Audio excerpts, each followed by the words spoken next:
porque todavía sigue dando mucho de qué hablar lo que está pasando en el país en torno a una especie de ambiente anti-AMLO que se quiere generar. Ayer a mí me gustó la respuesta del presidente de hasta que ya empezó a hablar de reforma y hay que hay ahí una especie de, vamos a decirlo, de repetición innecesaria. Pero el presidente dijo bienvenida las marchas, es decir, bienvenida las manifestaciones, bienvenido el debate. Veo que hay no sé si vaya a haber otra marcha. La primera no les funcionó. Esta hubo como 15,000 personas en la Ciudad de México, que son muy poquitas, la verdad, para lo que es la Ciudad de México. Y además son 5 meses de gobierno. Sí, pueden decir, no, pues ya va a cumplir un año, porque desde julio atrajo los reflectores, pero de ejercicio de gobierno son 5 meses. De poder, de administración pública, son 5 meses. Ayer escribía Gibran Ramírez Reyes, politólogo, a quien le doy la bienvenida, con mucho gusto escucharte de nuevo, Gibran, la responsabilidad del triunfo y la marcha. Y bien que eh, pues extraías de algunas, por ejemplo, consignas al presidente. No había visto yo en los medios esto, lo que le dijeron al presidente: dictador, burro, ignorante, socialista, tenemos cerebro, fifí sí, idiotas no, comunista, mentiroso. Calificaban al presidente, la tripa por delante, decías, Gibran Ramírez. Buenos días. Buenos días, ¿cómo estás? Un gusto estar en tu espacio. Igualmente te saludo con gusto, Gibran. Yo creo que es importante, pues también conceptualizar, ¿no? El tono que intenta subir en medio del contexto nacional, Gibran, con la marcha. Bienvenida al debate, lo mismo el presidente dice, pero me preocupa que esto vaya increciendo y que, pues simple y sencillamente vayamos a un sistema de confrontación. Sí, yo creo que la confrontación va a ser inevitable por toda la movilización de recursos de que son capaces los adversarios del presidente, por el discurso de odio que ha sido el único capaz de aglutinarlos. Por eso esta marcha, me parece, fue más exitosa que la anterior, que no es que no es otra cosa más que ya se asentó un discurso de odio y una serie de lugares comunes. Ahora, no me preocuparía además, están empezando a aglutinar su descontento. Creo que se mezclan prejuicios, se mezclan valores del viejo régimen y no solamente en México, sino en todo el mundo, como la meritocracia como justificación de la desigualdad, ¿no? Como dar por hecho que la gente que es pobre es porque no trabaja o porque trabaja menos. Entonces, eso es lo más inmediato que tienen en común los que se sienten afectados, pero sobre todo los que se sienten ofendidos por la presidencia de López Obrador, porque es mucho un caso de ofensa. Sí es cierto que hay gente que ha perdido negocios, por ejemplo en la construcción con lo del aeropuerto, eso fue un golpe fuerte a la industria, pero la clase media que sigue teniendo una economía estable en realidad no está afectada materialmente o solamente enojada por políticas públicas que ni siquiera les afectan, sino que están ofendidos. Están ofendidos de que un naco gobierne, de que no le queden bien los trajes, de una serie de valores éticos y estéticos que reivindicaban como legítimos y que ahora simplemente se están desestabilizando. Creo que siempre pasa cuando se reivindica una parte de la sociedad y otra pierde la centralidad. Y esto pasa siempre en los cambios de régimen. Ahora, puede ser preocupante, porque esto es lo que los aglutina por el momento. No sabemos si después los van a aglutinar ideas, yo esperaría que sí, pero esto dependería de dos cosas: de la inteligencia del gobierno para manejar el discurso y la pluralidad, que creo que va bien, o sea, sí politiza, pero de todos modos defienden la libertad de expresión. El presidente fue muy claro en su juicio sobre la marcha. Y por otro lado, del éxito del gobierno, si el gobierno hace mejores políticas públicas, si pone sobre la mesa soluciones a los problemas, la crítica tendrá que ser más fina y más programática. Digo que el triunfo es una responsabilidad, porque si este gobierno fracasa, lo que va a quedar es ese odio aglutinante, y ya lo hemos visto, por ejemplo, en Brasil. No hay que perder de vista que un fracaso en sembrar en la sociedad valores nuevos puede llevar a un Bolsonaro, puede llevar a un retroceso en un proceso de democratización. Sin duda. ¿Cómo has visto la reacción del gobierno? Que ahorita para mí es positivo que el presidente, como decía, le da la bienvenida a la marcha, al debate. Lo que no me gusta es que se meta después con reforma. Para mí es innecesario que esté mencionando reforma, la verdad. Creo que un presidente nunca antes también se había puesto al frente. Ya lo hemos abordado mucho aquí a rendir cuentas en la conferencia. Nos guste o no el estilo, nos guste o no las formas, o que no contesta lo que dice, pero se pone al frente y cualquiera puede ir a preguntar. Nosotros hemos hecho uso de eso. Es decir, pero la reacción, como dices, debe ser inteligente la reacción del gobierno para lo que viene y lo que está ocurriendo. Hasta ahorita lo ha sido. Yo creo que sí, me gusta mucho que haya hablado de la marcha en esos términos, pues se trata de ser un país normal, de que haya libertad de expresión y libre circulación de los discursos.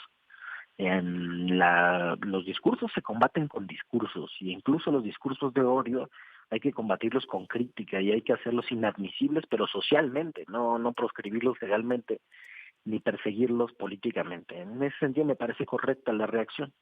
Sobre lo de reforma, quizá no concuerdo contigo, porque y se veía en la marcha, ya no hay un articulador político partidista. No pelaron a Felipe Calderón, el PAN ya les da vergüenza. Es una derecha articulada alrededor de otras figuras, de Gustavo de Hoyos, por ejemplo, y del periódico Reforma, que ellos mismos reivindicaban en la marcha. Entonces, ¿A quién ves tú sí, manejando, a quién ves tú impulsando la marcha? Ayer decíamos aquí, ¿ves a los expresidentes? Esos liderazgos, ves a la Coparmex a nivel nacional impulsando? no sé si de manera operativa, pero el discurso que aglutina la marcha, sí, que uno de los principales difusores de ese discurso ha sido la Coparmex y el periódico Reforma, con verdades y con verdades a medias. Entonces, si se plantean en un tono de oposición política, se les tiene que contestar en un tono de oposición política. Ahora, sería más lindo que tuviéramos una democracia normal y que la oposición estuviera en la Cámara de Diputados y el debate se diera ahí. Pero si tenemos a una oposición política plantada en un medio de comunicación, pues supongo que el debate tiene que darse en los medios de comunicación. Y creo que cuando López Obrador dice reforma, no se refiere a los reporteros, no se refiere a la estructura propiamente periodística de reforma, sino al proyecto político, a los empresarios que impulsan, que animan reforma, que están aliados, a Claudio X González, no solamente a los Junco, a la agenda de Carlos Slim, a todos los enemigos de una reforma fiscal, por ejemplo, que pueden hablar mucho de la corrupción chiquita de los gobiernos, pero que nunca van a hablar de la evasión gigante de los socios o de los amigos de ese grupo político que representa Reforma. Nunca ha salido una nota sobre la evasión fiscal o sobre la ilusión para la que se utilizan asociaciones civiles como la de Claudio X González. Eso nunca va a salir en Reforma porque es un proyecto político. ¿Hacia dónde vamos con esto entonces, Gibran? Que se siga haciendo el debate. No debería el presidente a lo mejor sentarse con esos sectores a debatir, a discutir. Ve lo que pasó en Francia con Emmanuel Macron, es decir, que la crisis de los chalecos amarillos, como la está llevando hasta el punto que quiere desaparecer la Escuela Nacional de Administradores, es decir, la que forma la clase política élite de Francia, la que dicta las políticas públicas, una precisamente clase política alta que está, pues que no ha estado a la altura tampoco de Francia. Emmanuel Macron se sentó a todos los sectores y empezó vaya a hablar, a debatir con ellos. López Obrador lo hace diario con los medios. Hago ese paralelismo con Francia porque pues aquí quisieron darle esa tonalidad, ¿no?, de los chalecos México, que no tienen nada que ver, la verdad, la crisis francesa con la crisis mexicana. Yo me refiero a las formas de responder. ¿Tú crees que López Obrador debería debatir con esos perfiles que están contra él, que debería de sentarse a mesas de diálogo? Es ese paralelismo que hago con Francia. ¿Cómo ves tú? Es interesantísimo que lo plantees porque más bien es lo contrario. La crisis de Manuel Macron se desata por dos cosas, por vivienda precaria y, y por los altos costos de los combustibles. Entonces es una cosa, un reclamo de los de abajo para que no se siga precarizando la vida. En este caso es un reclamo de los de arriba para que no ocupen el poder los que se supone que no deberían de ocuparlo.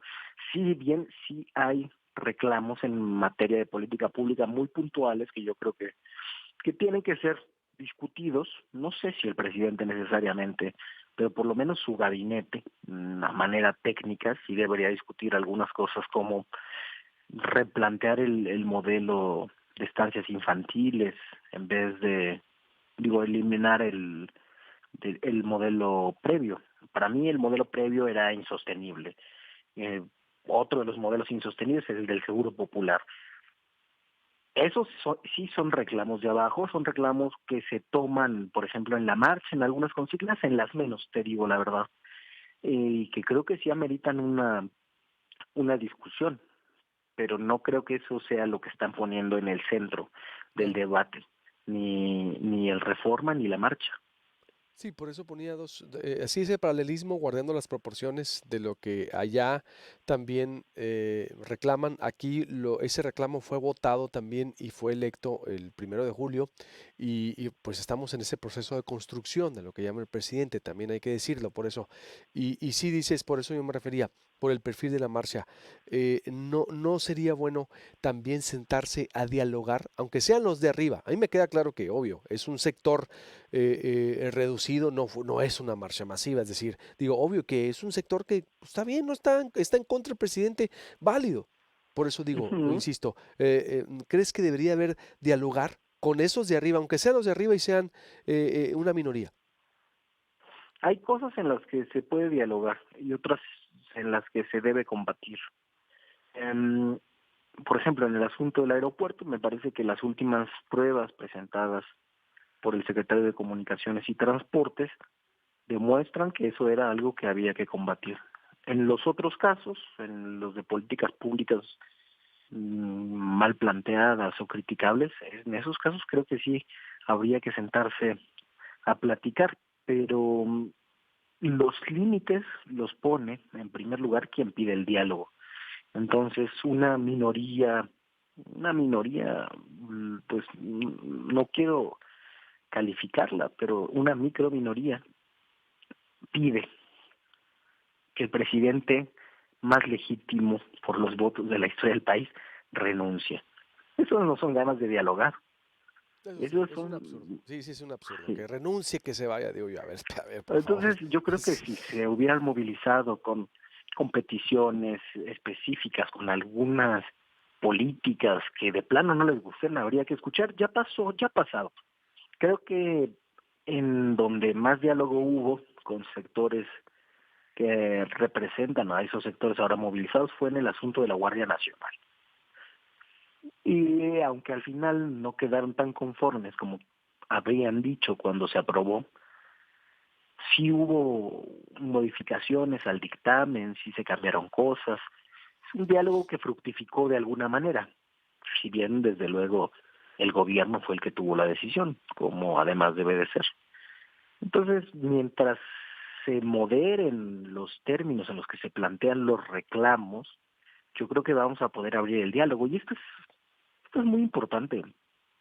Es cierto que la petición no es una petición sensata, la que convoca la marcha, que las principales consignas son consignas clasistas, que hay ataques pues muy de tinte racista, ¿no? Me pasaron un video varias veces el día de la marcha, cómo están insultando a un youtuber diciéndole te pareces a Gibran, ¿no?